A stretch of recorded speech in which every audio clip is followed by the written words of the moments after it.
Hi everyone, welcome back to English class. Today also we are dealing with grammar itself. In the last video, I have taken the first part of reported speech. Now let's move on to part 2. Okay, the topic is reported speech itself.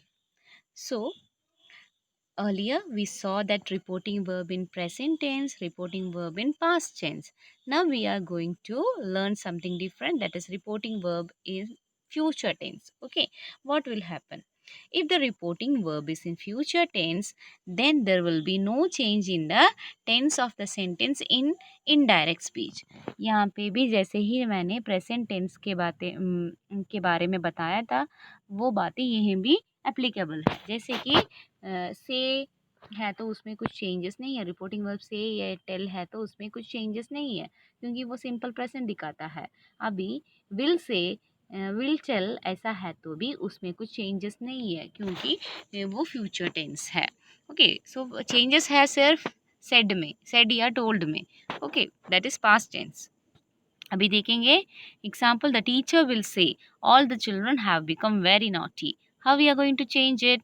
The teacher will say that all the children have become very naughty. हमने क्या क्या किया changes यहाँ? हाँ, हमने inverted comma हटा दिया और कॉमा भी हटा दिया, और उसके बाद दैट को कंजंक्शन लिखा वहाँ पे, और उसके बाद वो जो सही वहाँ लिखा है ना, वही टेंस यहाँ भी हमने फॉलो किया। ओके, इनडायरेक्ट स्पीच में कोई टेंस का चेंज नहीं हो रहा है। अभी देखो सेकेंड एग्जाम्पल, देखो एग्जाम्पल नहीं, सेकेंड रूल है, if the reported speech expresses a universal truth its tense remain unchange. वो भी आपको ध्यान रखना है।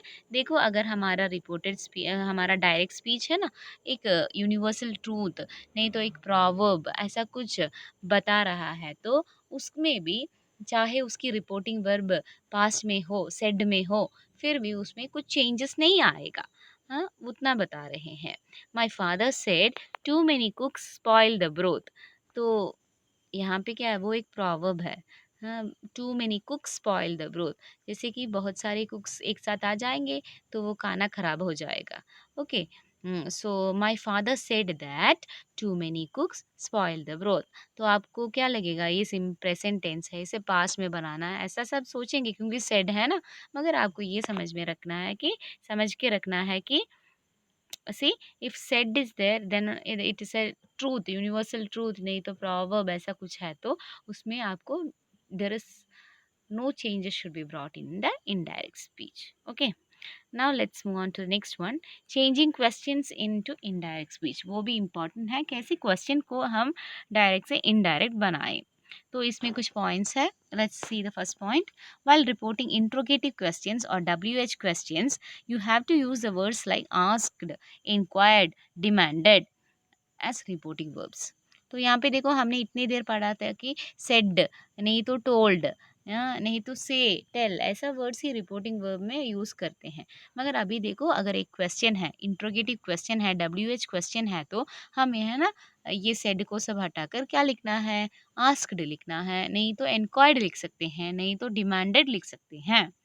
Okay, that was the first point. Moving on to the second point, question words like who, whom, whose, which, when, where, why and how can be used as connective words in reported speech।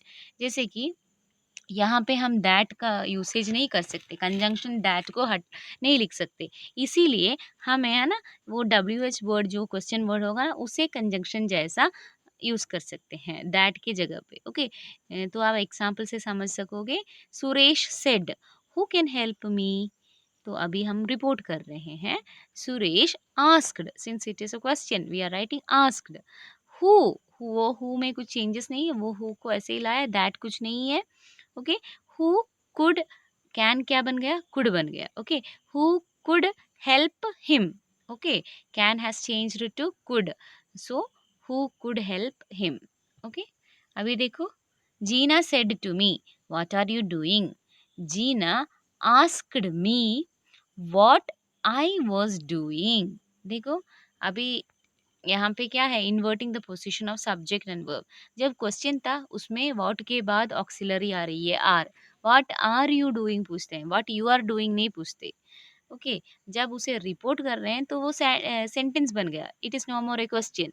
Okay, Gina asked what I was doing, वहाँ पे what was I doing नहीं लिखना है, आपको वो position है ना subject verb का इन्वर्ट कर देना है, एक्सचेंज कर देना है। Okay, because it is no more a question. अभी देखो next one, she said to me where is Julie, she asked me where Julie was. Okay, Julie के बाद ही वॉज लिखना है, वेयर वॉज जूली नहीं लिखना है, तो again it has become a question, we are reporting a question, so it is no more a question. Okay, अभी देखो next one, she said where is the post office, so she enquired where the post office was. Okay, नहीं fifth one आप अपने आप try करने का है आपको, आंसर तो दिया है फिर भी आप अपने आप ट्राई करो। Next one, while reporting yes or no questions you have to say if or whether as a conjunction। अभी देखो इतनी देर हमने WH क्वेश्चन के बारे में बताया, अभी हम मूव करते हैं next section, that is S और नो क्वेश्चन, है ना। एस और नो क्वेश्चन है डू डस हैव ऐसे वाले वर्ड से शुरू होता है। ओके, सो देखेंगे फर्स्ट क्वेश्चन, यहाँ पे कंजंक्शन है ना, हम डब्ल्यू एच वर्ड यूज़ नहीं कर सकते, तो यहाँ पे कंजंक्शन हमें इफ़ यूज़ करना है, नहीं तो वेदर यूज़ करना है, जो भी कन्वीनियंट है इसमें से आप एक को सिलेक्ट कर सकते हैं। देखो यहाँ पे she said to me do you like chocolates, it is yes और नो क्वेश्चन, है ना, यस नहीं तो नो होगा इसका आंसर। ओके, तो वो कैसे चेंज करते हैं, शी आस्क्ड मी इफ़ और वेदर, इसमें से एक ही लिखना काफ़ी है। If I liked chocolates, देखो if I liked chocolate, वहाँ पे do you like chocolate is simple present, we are changing it into simple past। okay, she asked me if I liked chocolates। अभी नेक्स्ट वन देखो, he said to me have you ever been to Mexico, तो वो कैसे रिपोर्ट करेंगे, he asked me if I had ever been to Mexico। Okay, have क्या बन गया, हैड बन गया, राइट। नेक्स्ट क्वेश्चन देखो, she said to me are you living here, she asked me if I was living there, here क्या बन गया, there बन गया। ओके, अभी है नेक्स्ट वन हमें changing imperative sentence to indirect speech, next point. Okay, imperative sentence को कैसे इनडायरेक्ट स्पीच में बोलते हैं, देखो while reporting a command or request appropriate reporting verb can be used। तो जब हम एक कमांड बता रहे हैं या रिक्वेस्ट को हम इनडायरेक्ट बता रहे हैं तो हम है ना वो रिपोर्टिंग वर्ब रिक्वेस्टेड, कमांडेड ऐसा चेंज कर सकते हैं। Next one, use of preposition to before the indirect statement, देखो इनडायरेक्ट स्टेटमेंट है ना उसके सामने हम टू यूज कर सकते हैं। ओके, सो देखेंगे, Rama said to Ravana go away, तो अभी हम उसे रिपोर्ट कर रहे हैं, Rama ordered Ravana to go away. देखा आपने, जब वो गो अवे डायरेक्ट इनडायरेक्ट में आ रहा है उसके सामने क्या आ गया, टू आ गया। Okay, so this is how we report imperative sentence, right, command request advice ये सब। अभी देखो words like please kindly are omitted in indirect statement. अब जैसे ही रिपोर्टिंग स्टेटमेंट में है ना वहाँ पे प्लीज काइंडली ऐसा वर्ड्स नहीं लिखते। देखो please give me some food the beggar said to her, तो अभी उसे कैसे रिपोर्ट करेंगे, the beggar requested her to give him some food. हाँ, ऐसा नहीं कि the beggar requested her to please give him some food, वो प्लीज की जरूरत वहां पे नहीं है, राइट। अभी क्या है नेक्स्ट वन देखेंगे, if the imperative sentence starts with don't it is changed to not to in the indirect statement. देखो ऑलरेडी इफ हमारी इम्परेटिव सेंटेंस है ना डोंट से शुरू हो रही है, तो जब उसे हम रिपोर्ट करते हैं तो कैसे है रिपोर्ट करेंगे, नॉट टू से बिगिन करना है। देखो यहाँ पे ही एडवाइज्ड मी, वो एक एडवाइस है, don't listen to this rubbish.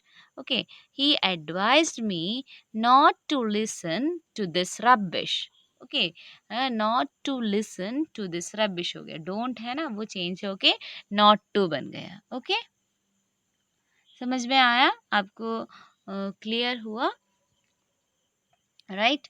So thank you for listening. Bye bye.